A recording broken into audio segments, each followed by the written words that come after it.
recorded. You can go back, watch it. It refers to some of the worksheets that we've done, and I have them up. You'll see them. Like if you're not sure which ones I'm talking about, you'll see them. So let me just make sure it's recording. Yes. All right, so compound inequality. There are going to be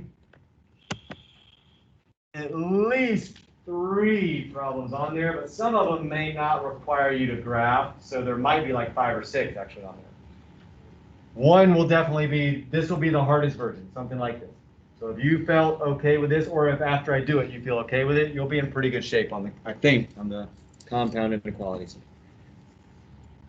So the way we know this is a compound inequality, first step, there's 2 inequalities. I'm not going to do much interactive stuff today because I just want to get all this stuff recorded. It's mostly review. If I see 2 signs in that original inequality, then I technically have 2 inequalities. I've just kind of joined them together. So what I need to do is I need to break them out into the 2 separate inequalities so that I can graph them. There is a way to graph from that sometimes, but not all the time, which is why I always follow the same process. So,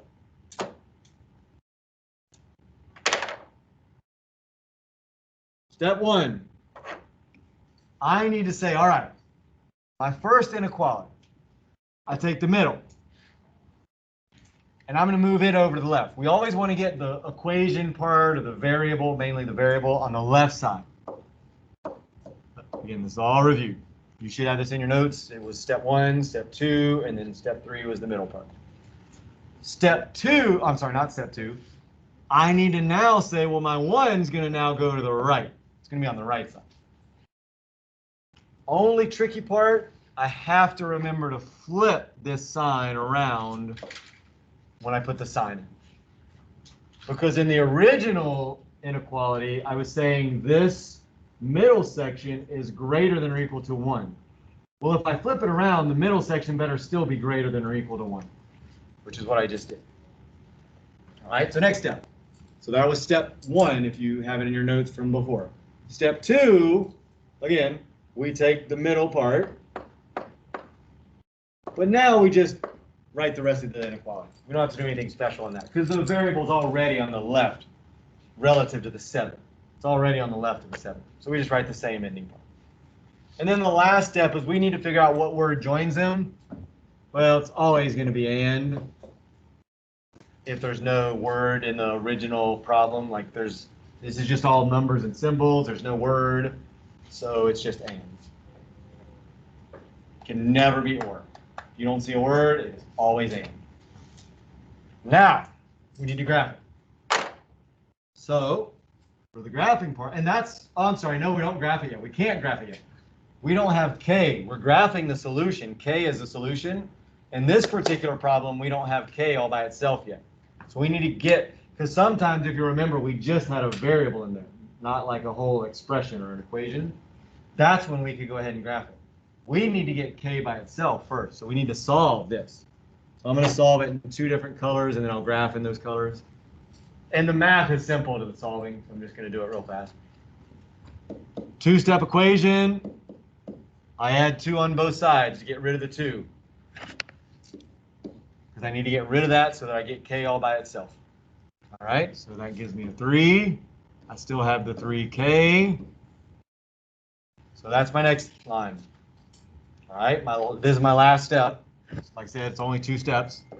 I divide by 3, I divide by 3. Oh, and on the quiz, I don't remember if it was anybody in here. You probably don't remember. 3 divided by 3 is not 0. -7 divided by -7 is not 0. -1 divided by -1 is not 0. I had several people on the last quiz put that was a 0. I think it might have been the negative ones that were throwing them off. Like they thought it was 1 subtract 1 or something. I don't know.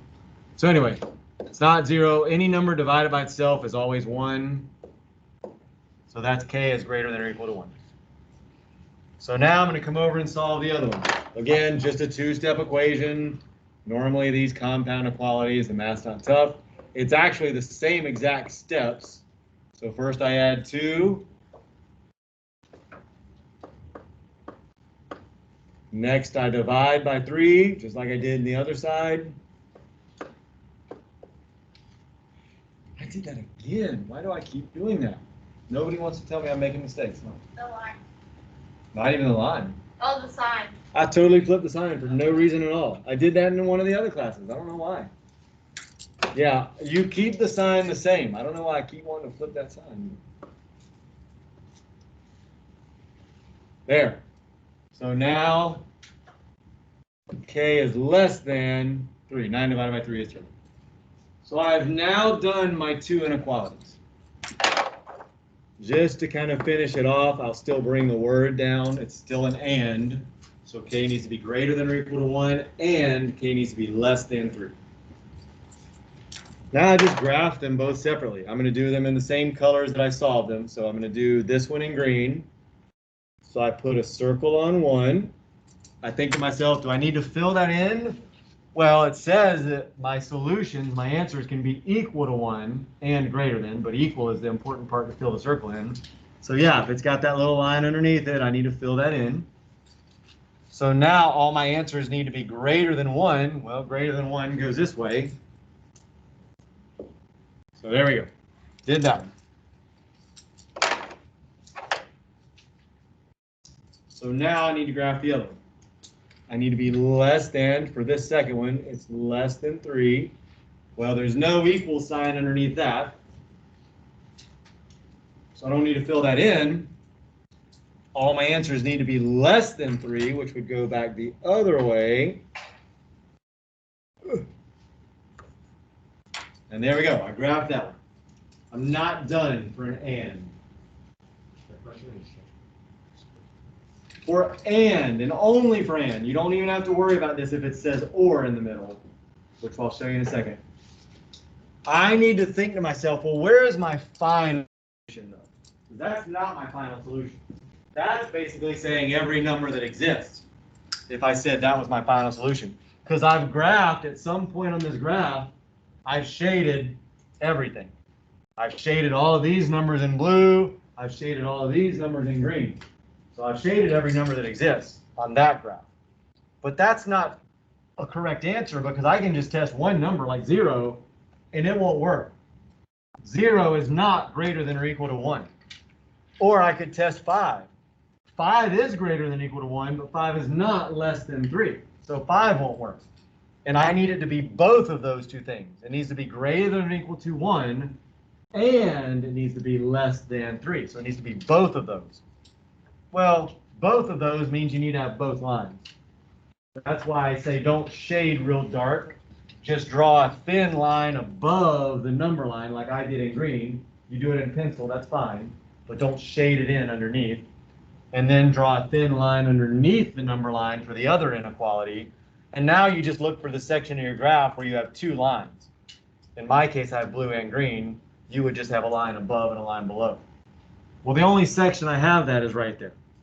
So that's the section that's my final answer. So I would actually come back in, do a second graph. Your circles will not change. So if I had a closed circle on 1, it's going to be a closed circle on 1. If I had an open circle on 3, it's going to be an open circle on 3. Those will never be different. Now you just shade the section in between those. In this particular case, you shade the section in between them, and that's your final answer right there. So if it's an and problem, you'll have two graphs. There is a way to go straight to that second graph sometimes, but not if it's more complex like this one. Any questions on that? Guaranteed test questions, something that's a little more complex like that, where you have to break them out and you have to solve for the variable. All right. So there's one scenario that we talked about. I want to, and you should have it in your notes, but because it's very unique, I want to go back over it. And when I do something like that, there's a pretty good chance you're going to see it on the quiz if I'm going back over it, even though you've already done it. So this situation, I already told you it's and, so you don't have to break it out into two separate inequalities. I've already done that for you, so that part's not hard. It's done. So now I just graph them. So I'll graph this one first in red. It needs to be less than -2. I don't need to fill the circle in because there's no sign underneath it. I'll do this one in green. Needs to be greater than 3. Am I done? Yeah. Did I do everything? Yeah. Yeah, I did both of those, right? What did I not do? What? It's and. Remember, you have a second final answer you need to do when it's and. Just like I did in the last one. I need to look at that graph and say, well, where do I have both lines overlapping? What part of that graph has, in my case, red and green? And yours, it would be a line above and a line below the number line. What part of that graph has that?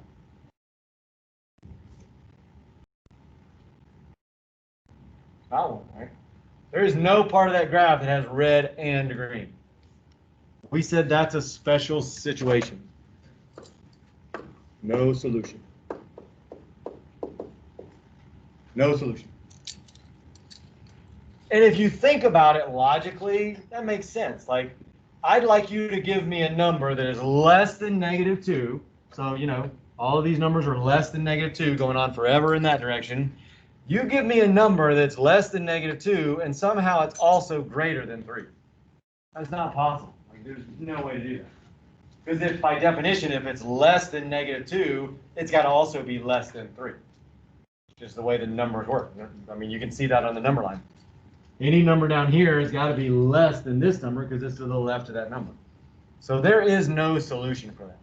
There's an or situation that's kind of similar to that, where it's all the numbers, infinite number of numbers. Every single number that exists is your full solution.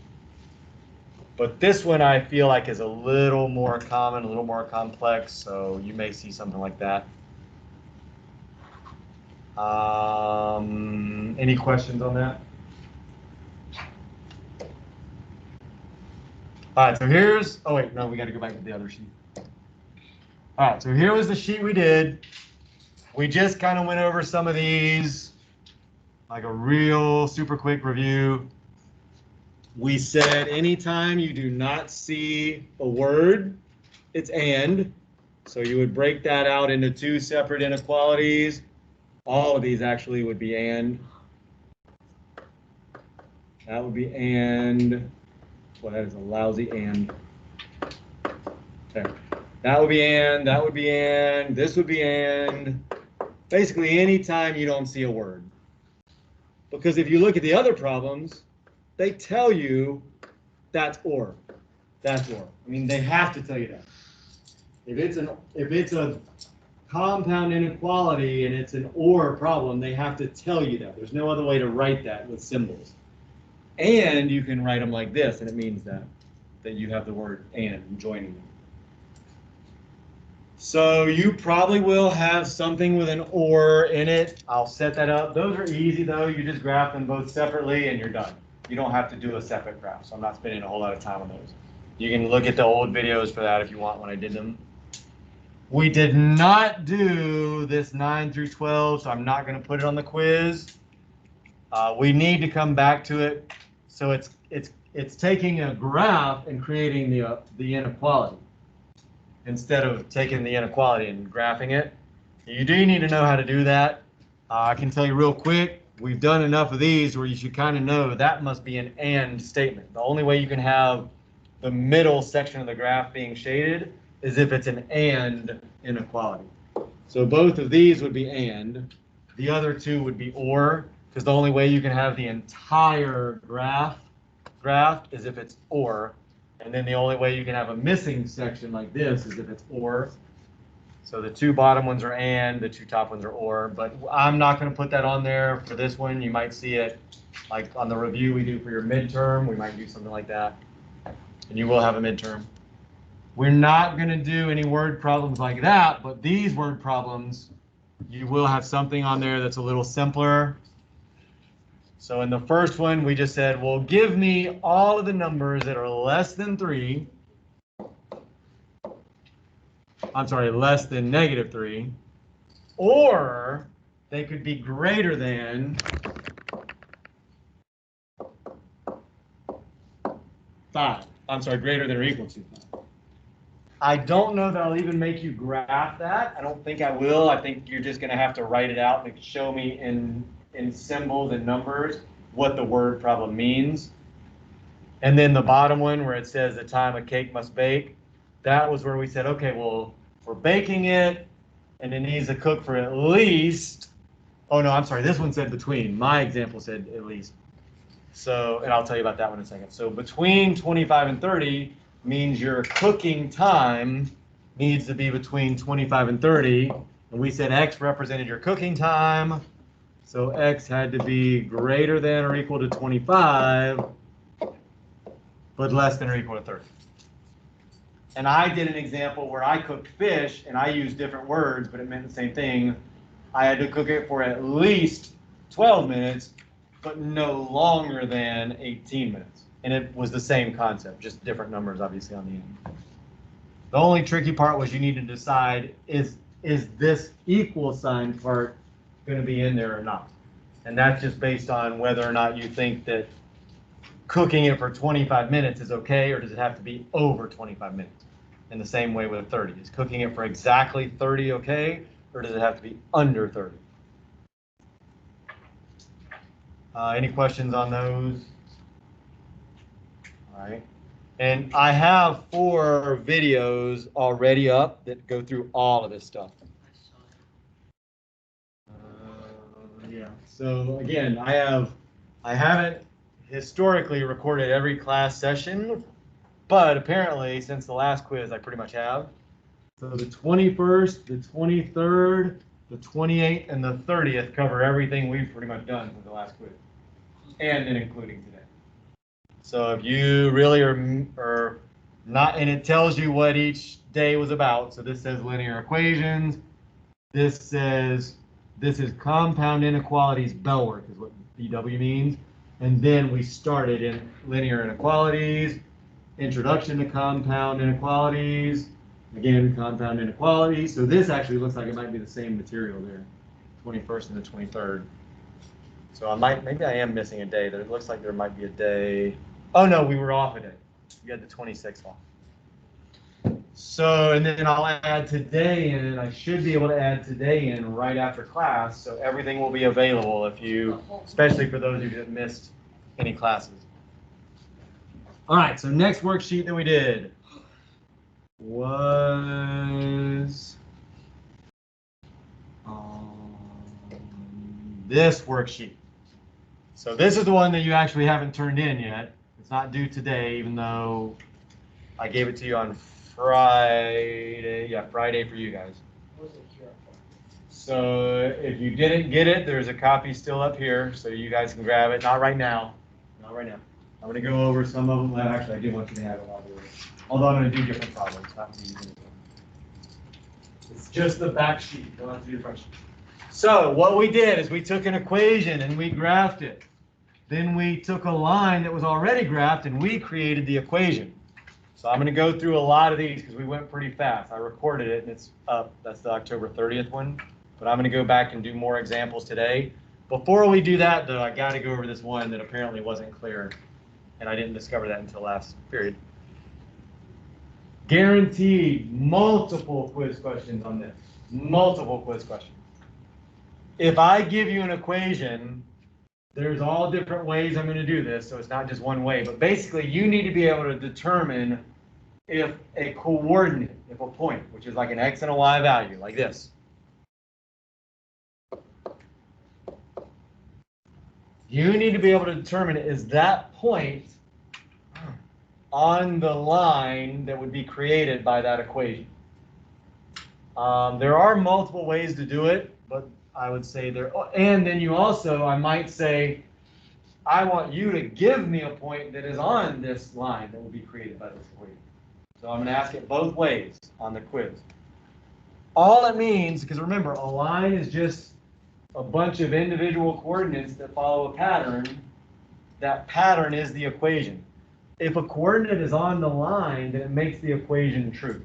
That's the only thing you have to remember. If that coordinate is on the line, then whatever the equation is should be true if you plug that coordinate back in. So for example, I'm going to come over and do a new, I'll have an open sheet. Yeah. So for this first graph, I'm asking you is 1, 3 on the line. So it's y equals x plus 3. That's where I'm getting this that I'm about to. And I asked you, is this point, is that point on that line? Well, again, if you have an answer, you can answer it. I was just going to show you this. Raise your hand if you think you know what to do in this. You don't even have to do it. I'm not going to call anybody. Just trying to get a gauge. Anybody think they know what to do? Yeah, I was just going to do this first one anyway. So again, if that point, so this is an x and a y. My x is 1, my y is 3. If that point is on the line, then it basically is one of the points that makes up that line. Just like when we did this. X subtract y equals 0. All of the points that we graphed made this a true equation. So we had 0, 0, 2, 2, 4, 4, 6, 6, and then we put more and more and more and more in there because they make that equation true. That's where we got the points from. So we just need to come up with x and y values that make this true. So all I do is I plug them in. That's a 3 because my y value is 3 over here. X is a 1, and then I finish the equation with whatever the rest of the math is that I have to do. And that value would give me 3 there and then 4 there. Is that a true statement? No, it's not a trick question. 3 does not equal 4. There's no world in which 3 is going to equal 4. And I'll use the same thing I say. If you think that's equal, I will give you $3 all day long if you'll give me 4. If you think they're the same thing. I'll give you 4 years for $2. See? Would you do that? Because they're not equal, right? You would gladly take $4 over $3. They are not the same thing. So, I also did this when we graphed them the other day. I created a chart, and we said, well, what values are on that line? So that one was not on the line. Can anybody give me one that is on the line?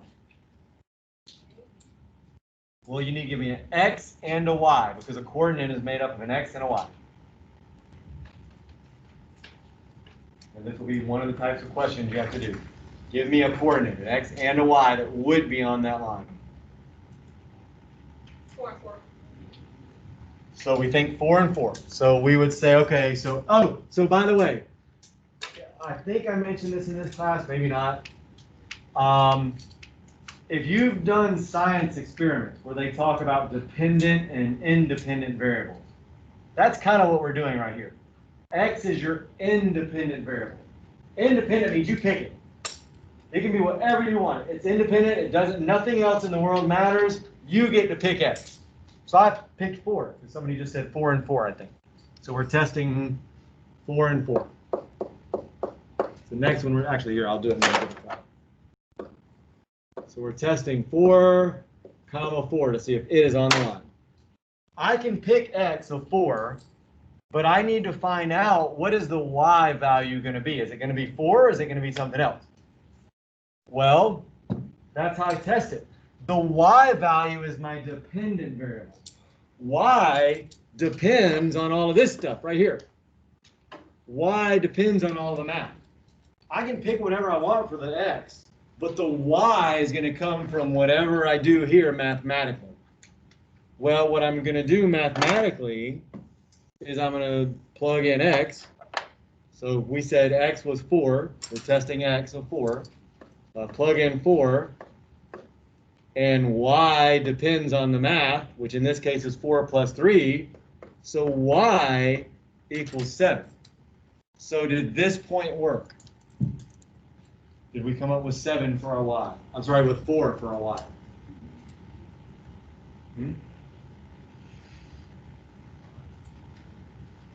So another way that you could say this is we could plug in what the Y is that we're testing, which would be 4. Actually, just change that. So this would become 4. Is that a true statement? No. So that point does not work. Because y is not 4 when x is equal to 4. That did not work either. So what is a point that would be on there? 7, 4. 7, 4. Which one is which? 7 and 10. Oh, the y is 7, and then x is 4.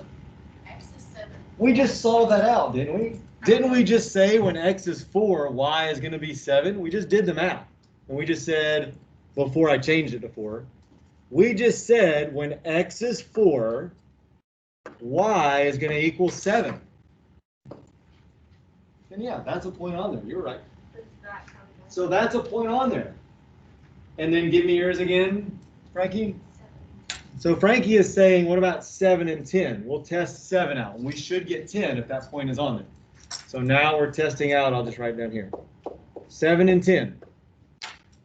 Well, let's see if we get 10 when we plug in 7. So I'll redo the math. I can do this either way. I can go ahead and plug in the 7 and the 10. Maybe I'll do it that way first, and I'll do it again. So I plug in 10 for y. I plug in 7 for x. So I get 10 equals 10. Is that a true statement? Is that a true statement? 10 equals 10. Christian, is that a true statement? 10 equals 10. What do you think? Is 10 equal to 10? That's what you're asking yourself. Well, if I give you $10 and you give me $10, is that the same exact thing? Then it's the same number. There is no difference at all. 10 equals itself. 10 is always equal to 10.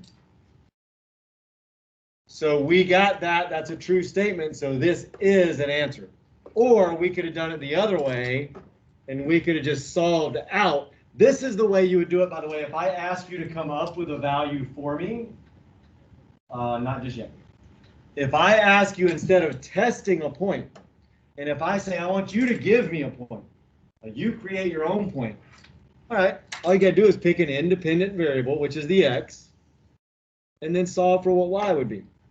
So we took 7, and we said, all right, well, if x is 7, I just need to add 3 to that.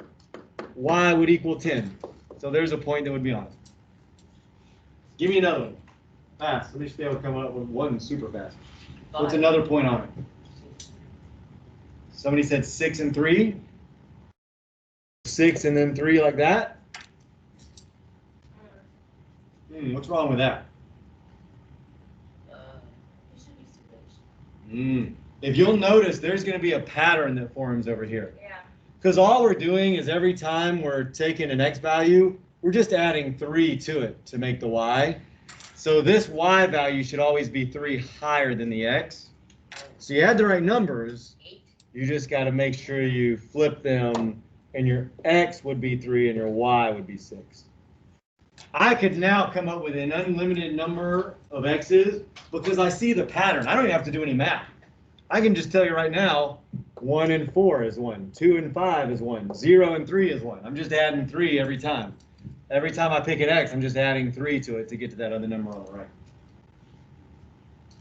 So all you need to do, if I ask you to give me a number, you just pick any x value you want, plug it in, and then solve for y, and then y becomes your y value in the answer, like in the coordinate. So these would be, your final answer though would be 4, 7, 7, 10, 3, 6. That's how you would write your final answer, like that. So you need to be able to test whether or not a point is on the line, but you also need to be able to create your own point and tell me that that point will be on the line. All right, so that's one that I think I skipped on the other video I made earlier today. So that's why I'm redoing it. All right, so now we're going to just do a bunch of graphing, and we're going to do it pretty fast. Next. All right, so let's go to my other lesson. All right, so we did this, I don't know, I shouldn't say briefly, I guess it wasn't really brief, but we did it already. We're going to do it again. So there are two graphing things you need to know how to do for this quiz.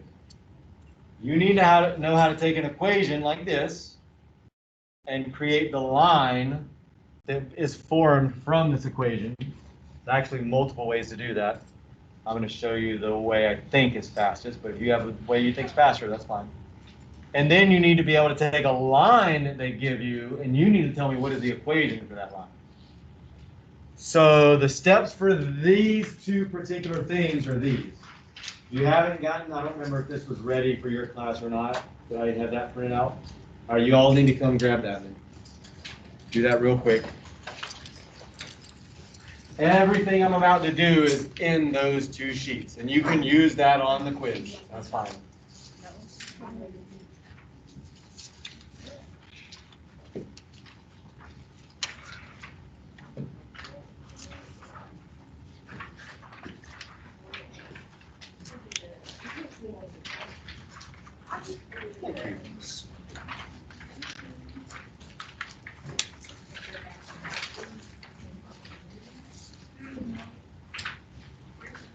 All right, so the first page of that two-sheet printout. The first page is doing the line from an equation.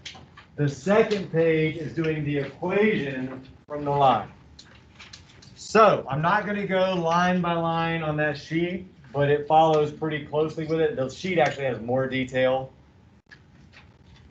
So I'm graphing a line from that equation. We talked about that there are certain pieces of that equation that stand for different things.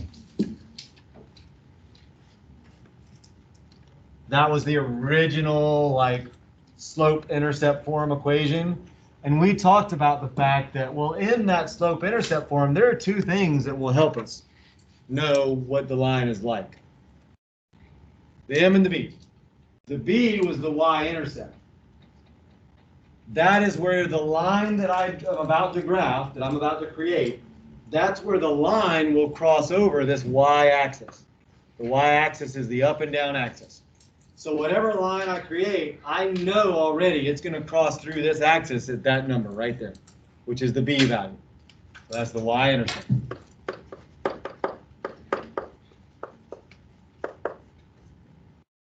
I also know that based on the slope, I'm going to have a certain angle of the line. I don't know exactly what angle that is yet. I mean, I kind of do, but you may not immediately recognize it just by the number. But what you should know by seeing that it's positive is, does anybody know what you should know? What is positive slope? It's going to be up. So it may be up, and it's going to go through 2, we know, so it could be like that. Oh, I missed the 2, but could be like that, could be like that. But regardless of how steep or how flat it is, it's going to be going up as it goes to the right, because this is positive. A negative slope would be going down. So that's one of the things, though, you can immediately think of as soon as you see the equation is which direction is the line going to slant. So again, I know that it's going to go through the number 2, so I can at least put a dot right there, because I know that point is going to be on my line. Because that's where the line is going to cross the y, so therefore that point has to be on the line. Now I just need to figure out, where do I go from there? I need a second point to be able to draw it. Is it going to be flat, and is it maybe going to come to this point over here? Is it going to be really steep and come up here? So this is where the slope number comes in. I know the slope is 1/2. I also know the formula for that, and this, we did this before, so this shouldn't be brand new, so I'm going to go pretty fast, is rise over run. So now I just need to say, okay, well, using my slope and my formula, I can just go right to, these are both positive, by the way. So a positive run means I'm going to the right to. A positive rise means I'm going up to. So my second point is right there. And I could really, because a line, again, infinite number of coordinates that follows a pattern. My pattern is over 2, up 1. So I could actually just keep putting dots over 2, up 1 forever. Or I could go the other way and go over 2 and down 1. So I'm doing the opposite. Instead of right and up, I go left and down. Now I got a pretty good set of points. I don't even really need a ruler to create the line. I just connect all those points. So that's my line. All of that and more is outlined in that little 2-sheet printout that you just grabbed. I think I created it after your class. Your third, well, second of the people that are in there.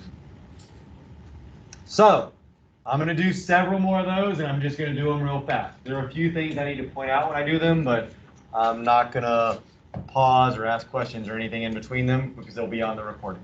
And we got still a couple more things to do. One thing that's new we have to do. Any questions on that before I go over? How did I get anything? All right. All right, so here's 2 more. Oh, that's the sheet that you have. I'd already typed it up, but I hadn't printed it up. All right, so here we go. So first one, I know immediately. Well, first I will point this out. 3/4 x plus -3. Subtracting 3 is the same thing as adding -3. Well, the plus part is always the b. So in this case, it's a -3.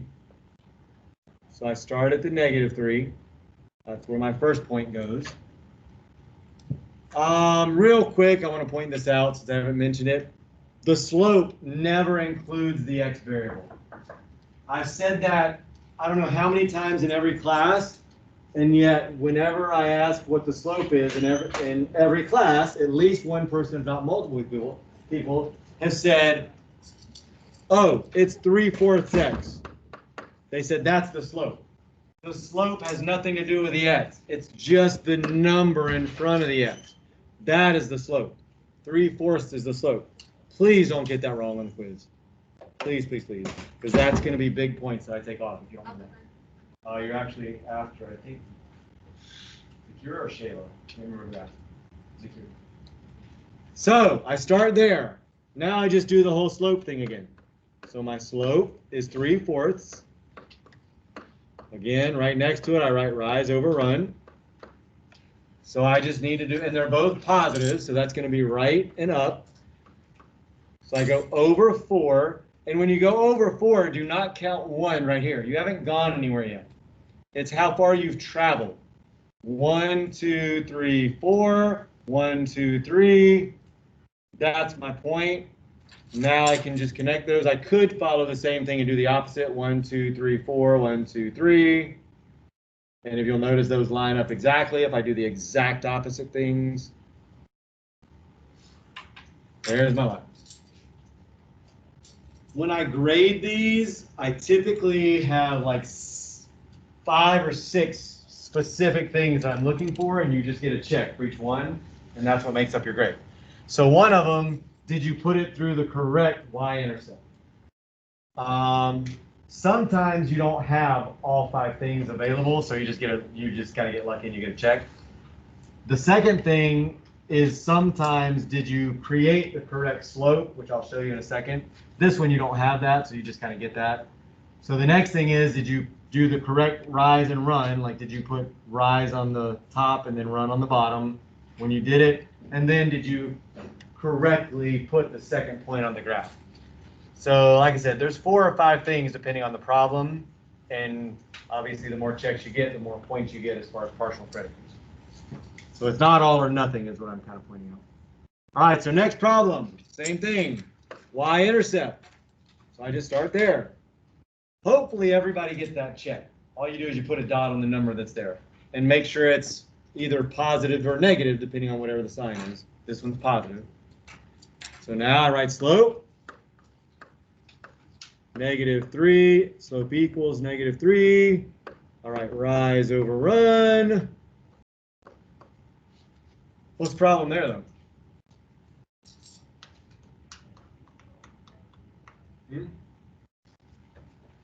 What's the problem? Yeah, we don't have a run number, right? And make sure you don't put this -3 on the bottom. So we need to create a fraction by putting the -3 over 1. because any number divided by 1 is just that same number. We didn't change the value of that. It's still -3. We just made it into a fraction. So now I have a run of +1. So I go right 1, and then -3 means I have to go down. So my second point is right there. If I would have made this -1 on the bottom and +3, I would have gone left 1 and then up 3. Because -1 on the bottom means a run left, +3 would mean up. So now I can just draw my line there. And then there's that line. All of this is on that sheet. So I think we got through those last Friday. Then I think we stopped. So here, these might be new. So again, same process. I put a dot on the y-intercept. What's the y-intercept? What's the y-intercept in the top problem? Huh? What's the y-intercept in the top problem? No, 0. 0. There's not one. We don't see one, right? That doesn't mean it's not there. That doesn't mean we can't rewrite this in the correct format. We just need to make it a 0.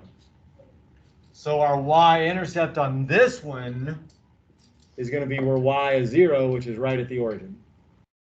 So that's your starting point on this one. Then you do the same thing. I'm going to start skipping steps. So my rise and my run. I always put the negative sign with the top number. That's the way I like to do it.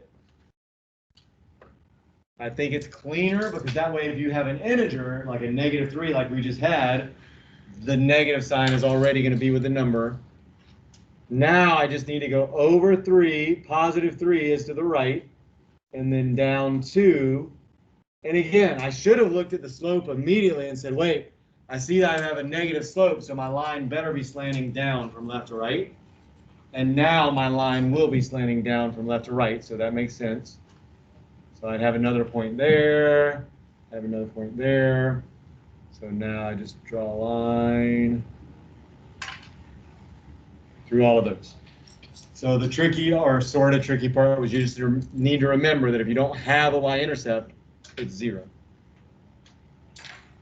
There's nothing tricky about the next one, really. I mean, there is, but not only for the worksheet, not for a quiz, really. There is something tricky about these, very tricky. So for the first problem, we only have y equals -2. And there will be one of these two on the quiz. I don't know which one yet, maybe 2. These are very unique circumstances here. The first one actually follows the same process, really, if you can write the equation correctly. I need to write this in a format where y equals mx plus b. What do you think? Y equals 0x plus 2. Good. -2. So Mariah just said y equals, she's saying this is the formula.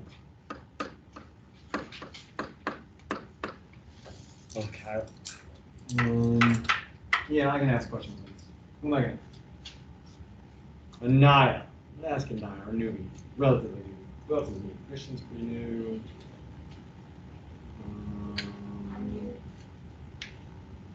There's really only 2 new ones in it. I got a bunch of new ones in some of the other classes. So, Anaya.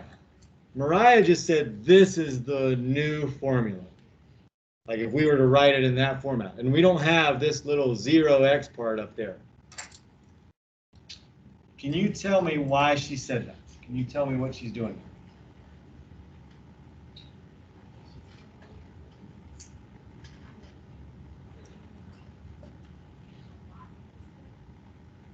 Because there, did you say because there isn't one?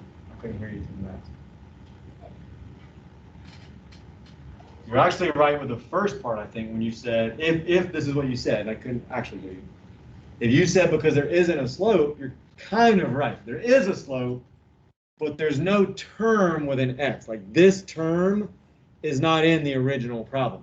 There's no x variable in the original problem. Well, the only way to get rid of a variable, whether it's the b or whether it's the slope, the only way to get rid of that is if they're 0.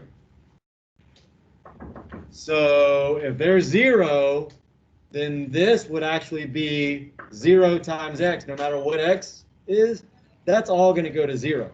Like that whole thing, remember this is multiplication, 0 times any number is 0.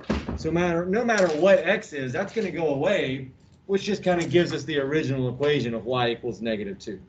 So that is the correct equation that Mariah gave us. And now we just treat this equation just like we would any other one when we graph it. So we would say, all right, well, my b value is -2. My slow or my rise over my run, and this is a little weird, but it works. My rise over my run is 0, right? Because that's my slope, 0. And then I put it over 1. I still change that to a fraction, even though it's the number 0. Well, now I have a run of 1, which would be right here, +1, and a rise of 0, which means I don't go anywhere. So I just stay there. So it creates a line that looks like this. And that is the correct line. If you ever have an equation where it says y equals just a number, there's no x in it, it'll always be a flat horizontal line. And that means its slope is 0. If you see a flat horizontal line, that means the slope is 0, by the way. So we're going to do some problems in a minute that do the opposite. A flat line, if they give us the line first, we know immediately that the equation is going to look something like this, where you just have y in it. This one is super weird. I don't know of any great way to explain how to graph this, so we're just going to, you kind of sort of going to have to remember this one. So if you're tuned out, tune in real quick, because you won't be able to figure this out. If I just have x equals 4, basically what that's telling me is no matter where I am on this plane, like if I took a million different points, no matter where that point is, the x value has to be equal to 4. So I'm going to literally do this.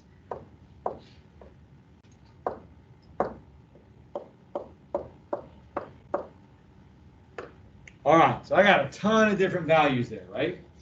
This one's supposed to be on there. Let me ask you this. Is the x4 right here? Fernando, is x4 right there?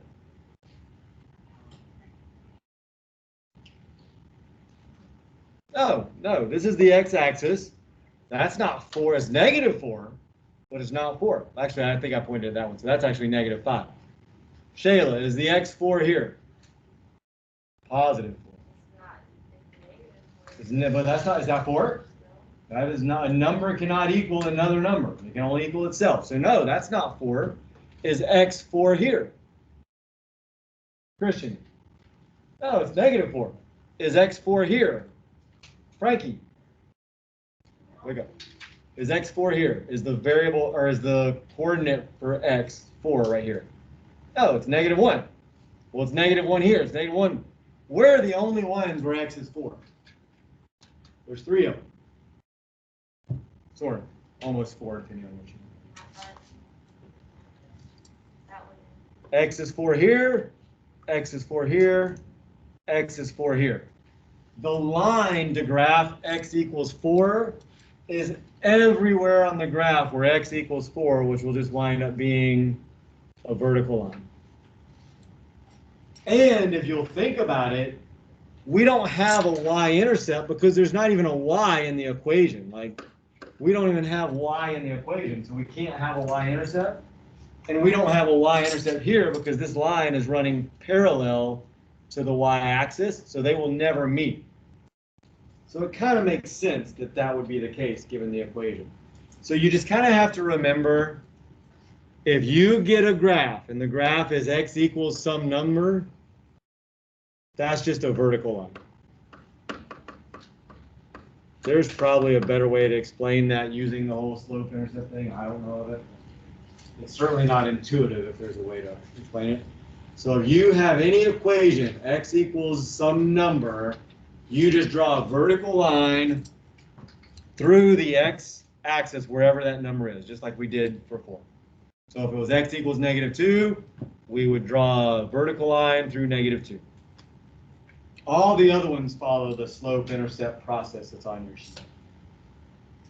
All right, any questions on that?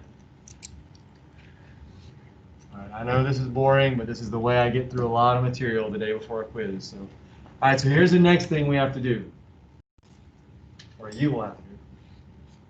You are going to be given a line, and you need to be able to tell me the equation that goes with that line, meaning the equation that created the line, basically.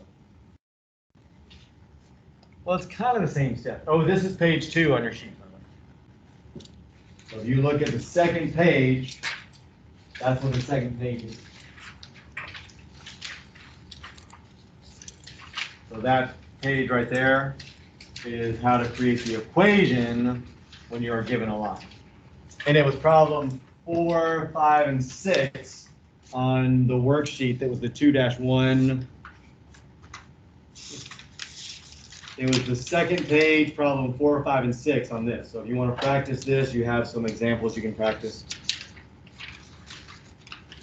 So, like I said, steps are not that much different because it involves the y-intercept and the slope. Here's the equation that we're trying to come up with, or the format. It's going to be in that format, slope-intercept form. I'll tell you the first step, you can always do this because the y and the x are just variables. I'm sorry, they're not variables. They are variables. But they're coordinates. They're not the slope or the y-intercept. They're just going to be coordinates on the line, and there's an infinite number of those. All of these points right here are all potential x and y values, like this point right here. That point on the line, we could say is 2 and then 0. So we could put those numbers in if we really wanted to, but that's not what we're trying to do. We're not trying to solve anything. We're trying to come up with the equation. Yep. So we're just going to start by doing this part right here. You're going to write y equals, leave a space for the slope, and then leave a space for the y-intercept. Some of these might be yours. For what? Oh, I didn't check my box. These were in my box. But I'm sure there were probably some in my box. You probably have some in yours too. So yeah, there's picture day tomorrow. I don't know if were they supposed to sign up for it or they. Yes, they signed up online. Oh. Are these yours? I know that one. Yeah, but she. You have to sign Some up. of them. No. Yeah. That's mine or not. Her. He's mine early. Nicole. What they say? We gotta- Yeah. Nicole's mine. Picture day. What the hell? She's first period, That's the thing. but I won't see her. Oh yeah, well, I'll see her first period. Thank Oh, you. they're all first period, I guess. Yeah. Yeah. Okay, wait. Because that's when they're going. Can you explain All right. So anyway, that to us? Wait, can you explain the picture to us? I don't know anything You about have to sign up. You have to sign up, though. I'm not getting no picture this year. I mean, you have to buy the pictures ultimately. I know that. I don't know how you take.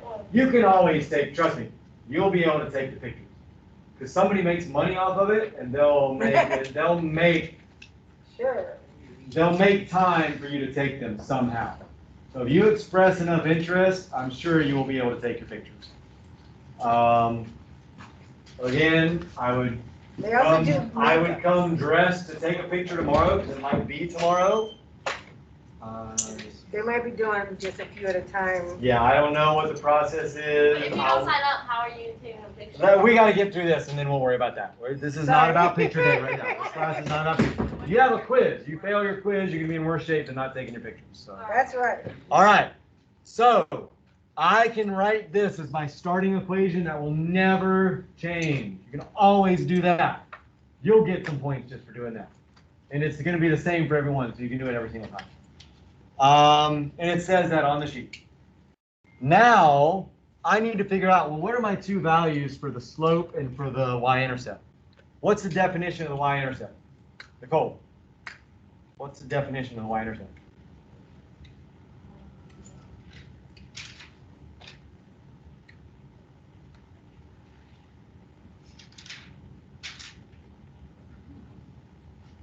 Who am I not asked?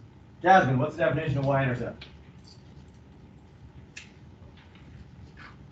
If you have to look through your notes, don't worry about it. Raise your hand if you know the definition of y-intercept. I literally just did it when we were drawing all the lines. Every time I drew a dot as the first step, there's a reason why I was drawing the dot, right where I drew it. It's where, You want to do this?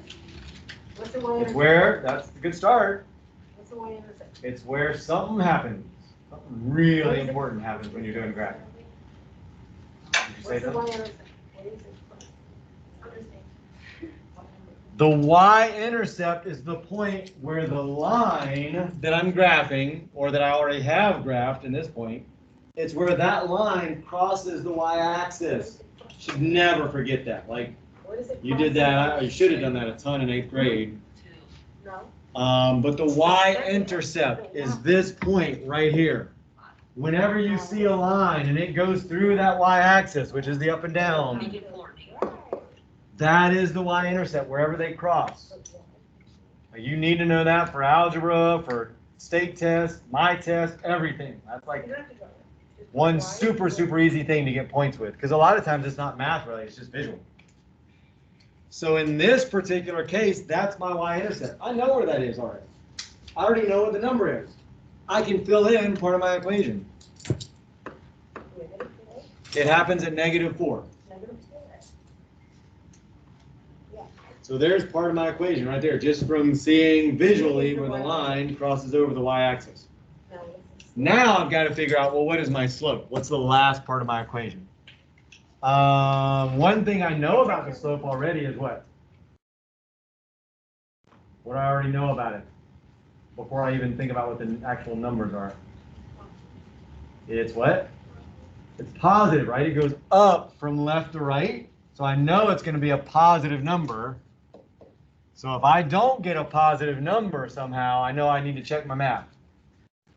So let's go ahead and we'll say, all right, well, I need my slope. I don't have the numbers for the slope, so I can't write in numbers like I did in the other process, but it's still rise over run. That doesn't change. So here's the only tricky part about this. I need to figure out what is my rise and my run to get from any point on this line to another point on the line. Doesn't matter which point you choose. Sort of. I wouldn't want to choose this point, right? Because let's say I choose this point and that point, and I go over here and then up. You're always going to go left and right and then up and down. Well, my problem is I don't know how far to the right I went, because I'm kind of in between 3 and 4. Like maybe I went over 3.3, maybe I went over 3.4. That's not real easy to tell how far over I went. So I wouldn't want to choose that point.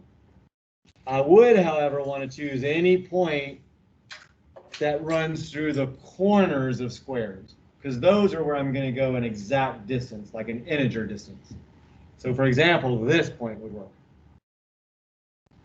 There I'm going right through the corners of those squares, and I could say, all right, well, from here, I go over and then up. And now I can say, well, what is my run? How far did I travel to the right? Well, I went 1, 2, 3. I traveled 3 units or 3 squares or whatever you want to call it. 3 x values, basically. How far up did I go? All right, well, I went 1, 2, 3, 4, 5, 6. And those are both positive numbers because I went to the right and then up. So my rise was 6. My run was positive 3. Let me change that because that looks like T6.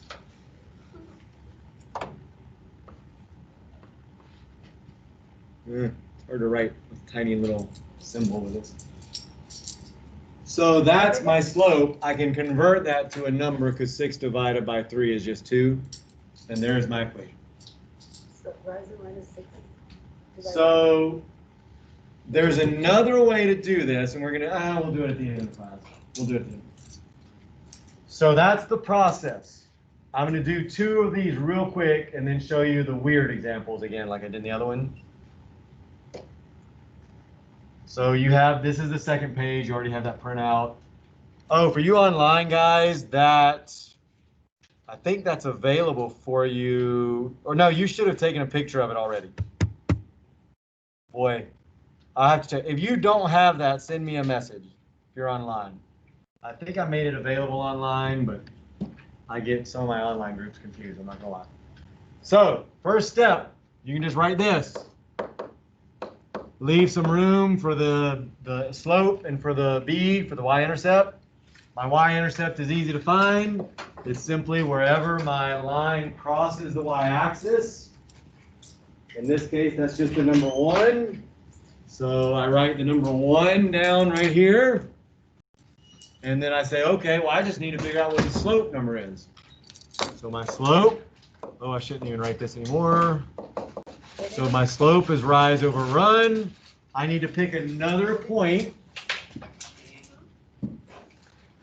I need to pick another point where I go right through the corner of squares. Well, that's a pretty good one right there. I go right through the corners, it looks like right there. So then I just say, well, how far right or left do I go? And then how far up or down? Well, I go over 1, 2, 3, up 1. So my run, remember, left and right is run. I sometimes take for granted that we know that, but just in case, and anytime I get to show you my fantastic art skills I do, if I'm on that x-axis, if I'm running, I'm going to run left and right. Rising would be jumping and then falling down. Rising is up and down, run is left and right.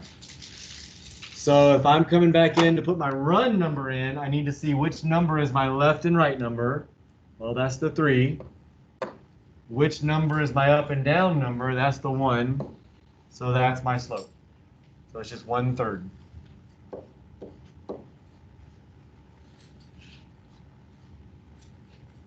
Do one more, and then we'll get into the weird situations. So again, same process. Just write this. Where do I cross the y-axis? Right there. So plus 4. My slope is rise over run. And my going to the next number, I'll say down here, I pick a spot going through corners. I always go right first, from left to right, even if I'm going to be going down. So I go right, 1, 2, 3, down 1, 2, 3, 4, 5, 6. Is that right? Yeah, down 6. So my left and right number is positive 3. Because I went right 3, that's always positive. Here, though, my number, since I'm going down instead of up, is a negative 6. And that's going to give me a slope of negative 2. But that makes sense, because remember, if I see a line that slopes down from left to right, I should immediately know that's negative anyway. Should have probably done that first. I should have looked at that before I even started doing math. I should have looked at the line and said, well, what do I know about that line? Well, I know where the y-intercept is, and I also know the slope is going to be negative. Luckily, I did my math right, and I got that same thing.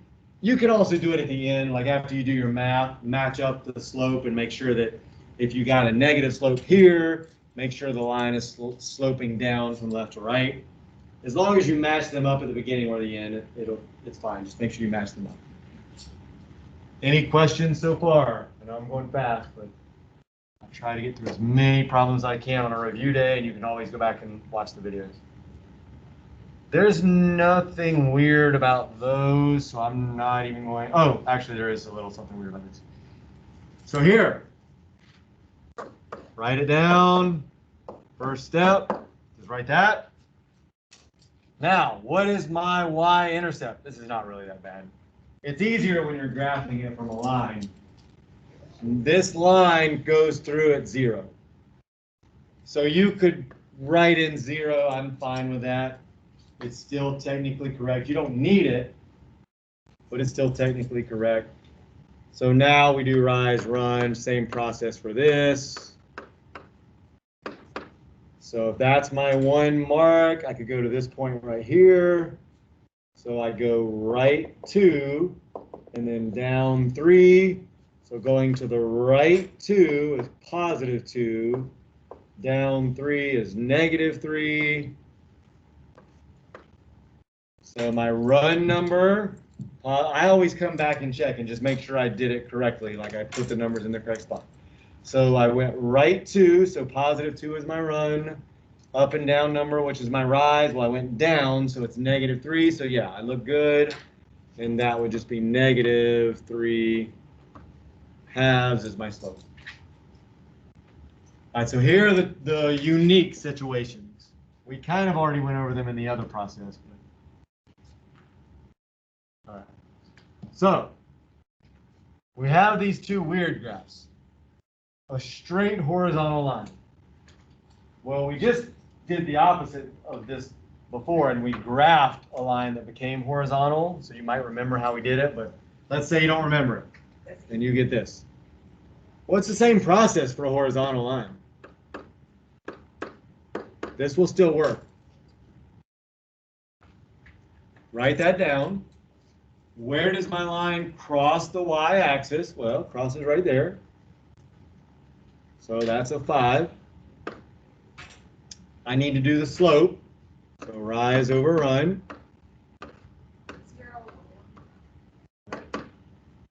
So again, I go to another point. I can pick any point I want, so I'll pick one way out here. I'm going to count how far I need to go to the right. Well, 1, 2, 3, 4 is my run, positive. How far up or down do I go? Well, I don't go up or down at all. And you could have used 1. 1 works. Like I could have used any point I wanted. I just went a little farther out.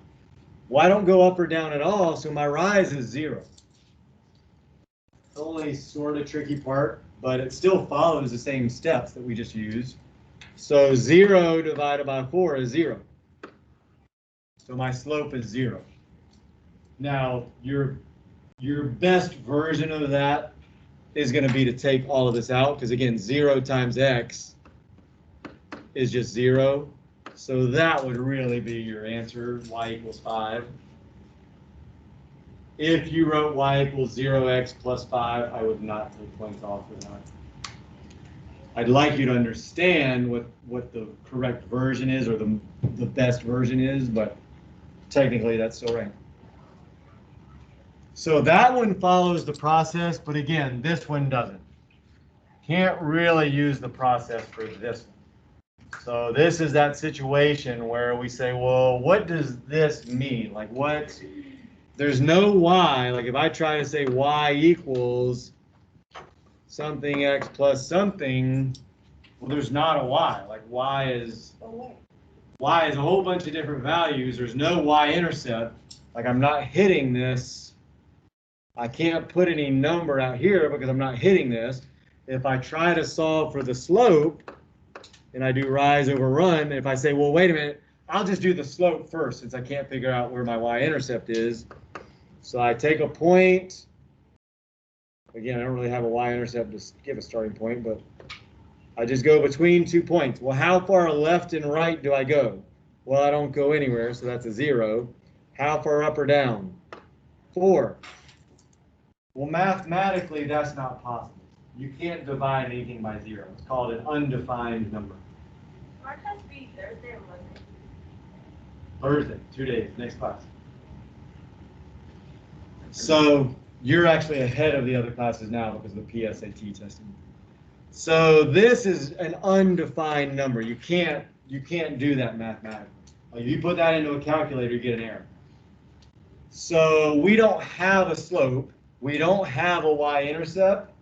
So again, this is not really one you can do the process on. It's just one where you have to remember exactly what we said before. Anytime you have a vertical line, the equation is just x equals, and then whatever that number is that the line is going through. In this case, it goes through -4. So just remember, a vertical line is an equation where x equals some number. And the number comes from wherever that line goes through. There might be some super fancy way to explain that, but I don't know. Do you know of one, Ms. Hoots? Ms. Hoots, get off your phone! I'm trying to find out something. Yeah, so just remember, that's really the only scenario that does not follow along with that sheet. Even the one where y equals a number will still work. Or where y equals just 3x or something. All right, so we're actually doing okay on time in here, but that's probably because I've gone super, super fast. I know you guys are all, I'm going to keep going. Hang in there and you'll be done early. Okay. Can you eat? Not yet. I'm going to be done early. Let me just get done instead of giving you a break and then finishing. Let me just get done early. There's only one more scenario we have to do from that worksheet. I have to go back to the worksheet. Oh, wait. I'm sorry. Yeah. No. He's scared. There we go. I know, because you're on your phone in my class. My daughter. So,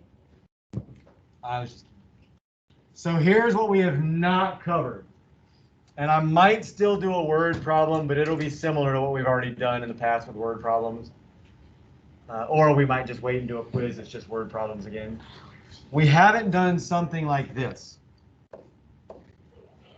It says write the equation in slope-intercept form from the line that passes through given points. Well, we just did write an equation, but it wasn't from just 2 points. It was from a line, like they gave you an actual line. This time they don't give you an actual line. But what could we do?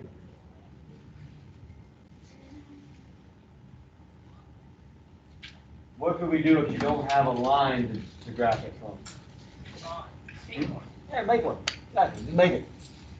So we could go back to our graph. So again, -1, comma 3, -3, comma 1 is where I'm getting this from number 7 on your worksheet. So let me go to some graph paper. Here we go. I'll zoom. Oh no, I don't want to use that. There, we'll do this one. Oh wait, nope. I want to use that. There. So ignore this. We're not doing that.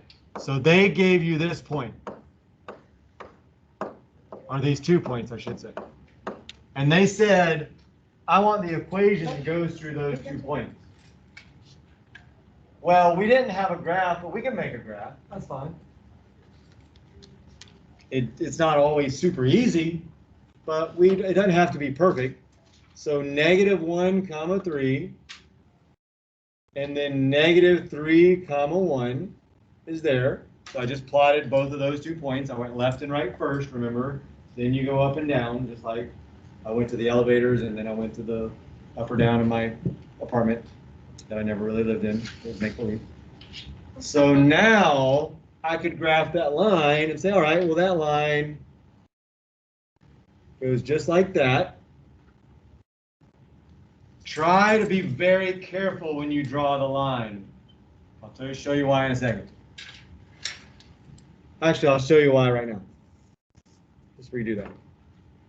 So again, -1, comma 3. If I just come over here and I just say, well, that line dang, still did a good one.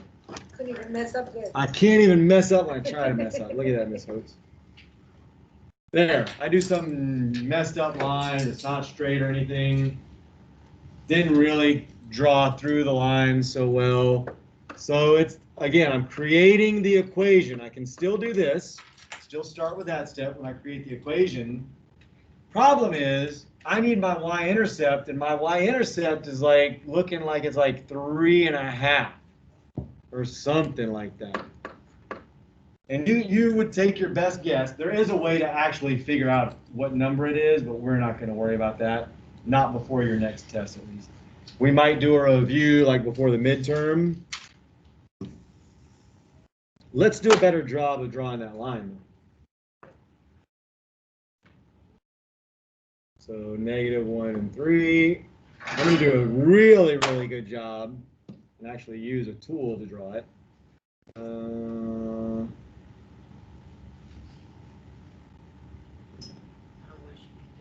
Perfect. So that's pretty good. Now you'll notice that line looks like instead of 3.5, looks a lot more like it's going through 4. So 4 is really the number that we should have had there. But because we didn't really take our time and try to do a pretty decent job of drawing, we didn't get 4 as our first answer. So make sure you take your time if you're going to draw a line on your own. So now I just need to do the same thing with the slope. So I do rise, run. Where do I go? I go over 2, up 2, 2 over 2 is 1. I'm not going to spend a lot of time on that second part. I'm more worried about the drawing part. So that wasn't too bad. Just an extra step. It's not always going to be that easy, though. So let's look at this last one, and then you're done. What if we had these coordinates here? If you'll notice, now we've got some numbers that are a little higher, like 9. 9's not going to be on our graph paper. Not on my graph paper, at least. If you create your own, that's fine if you have actual graph paper, but a lot of times you will not have actual graph paper.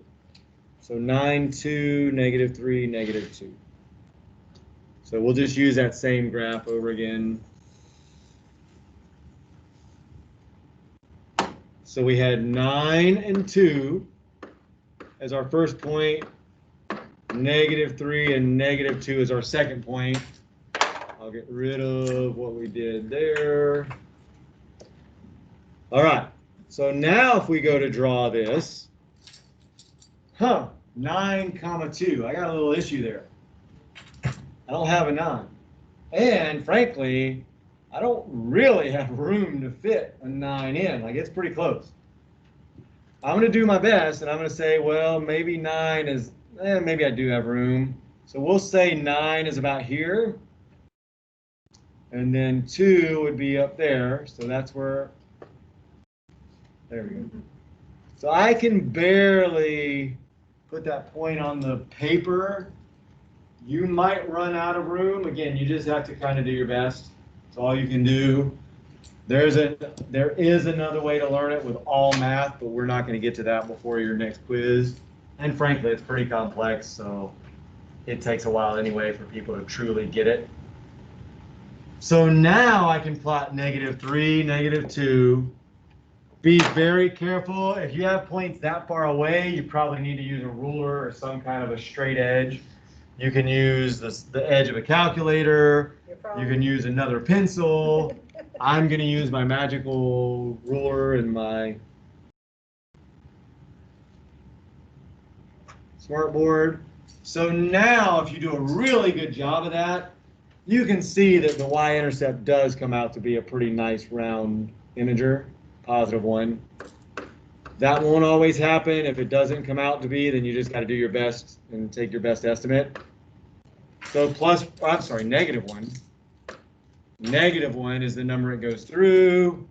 My rise over my run would be right 3, up 1. I've done that enough times, I'm not going to do it again. So, a little trickier when they don't give you the graph. You just have to do your best to create the graph.